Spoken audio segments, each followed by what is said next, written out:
Bonjour, je suis Alain, je suis infirmier, cadre de santé et j'exerce dans le secteur public et plus particulièrement dans la ville de Toulouse, dans le département de la Haute-Garonne.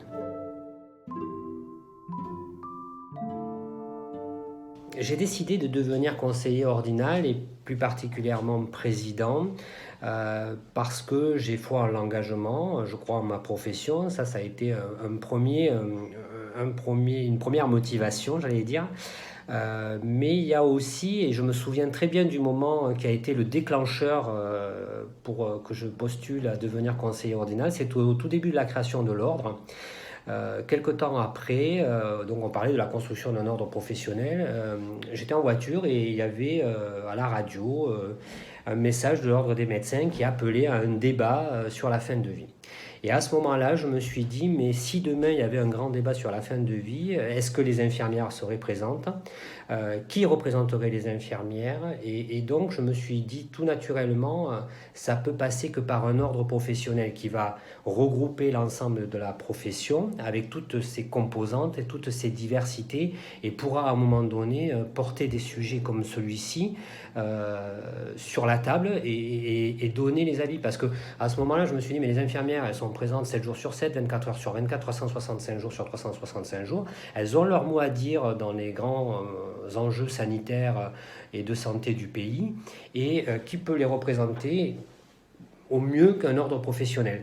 Et donc c'est vraiment à ce moment-là que j'ai décidé de devenir un conseiller ordinal et ensuite par la suite je suis devenu président parce que j'avais foi à cette idée. Alors j'avoue, hein, parfois on est un peu déçu de tout ce, parce qu'on arrive avec beaucoup d'ambition, beaucoup d'envie, et puis on se heurte à un jeu parfois politique qui fait que les choses n'avancent pas aussi vite qu'on le souhaiterait, mais je crois que vraiment c'est ça qui a motivé mon vœu d'engagement pour la profession, c'était de dire oui, je veux que les infirmières et les infirmiers soient au moins assis autour de la table et soient représentés autour de la table lorsqu'il y a des négociations.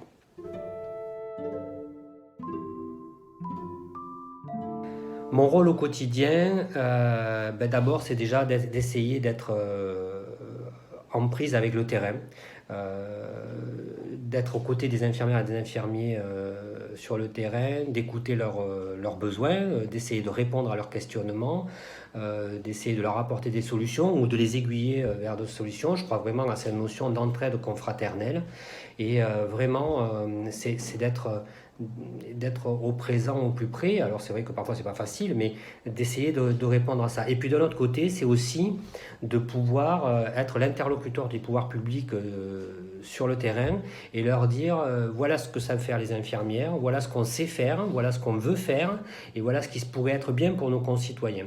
Pour qu'ensuite les pouvoirs publics puissent prendre la mesure de dire, en tout cas nous on aura joué notre rôle, on aura dit voilà ce qu'on veut, s'ils ne prennent pas cette décision-là, nous on pense que ça va dans le sens de la santé publique et pour une meilleure prise en charge de nos concitoyens. Voilà, après les décideurs politiques en feront leur choix. Mais nous au moins on aura joué notre rôle et il ne faut pas qu'on lâche ce rôle-là.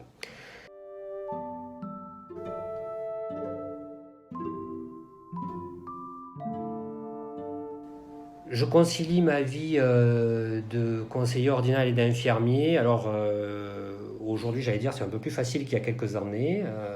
Pourquoi? Parce que aujourd'hui, notre institution, elle a grandi, elle est devenue mature, elle a des élus, elle a des salariés, elle a des services techniques qui apportent des aides, que ce soit juridiques, comptables, etc. Donc on a quand même une certaine assise, même s'il faut que je pense que ça doit continuer à se développer.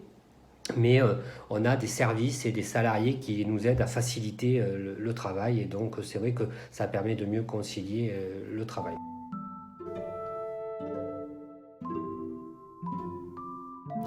Un des moments qui m'a marqué le plus dans la construction de l'ordre, c'est d'abord la première réunion des présidents, de l'ensemble des présidents de France à Paris au tout début de la création de l'ordre. Et puis bien évidemment, cette période de Covid que nous venons de vivre, qui a été quand même intense pour les élus ordinaux dans leur majorité et pour les infirmières et les infirmiers majoritairement.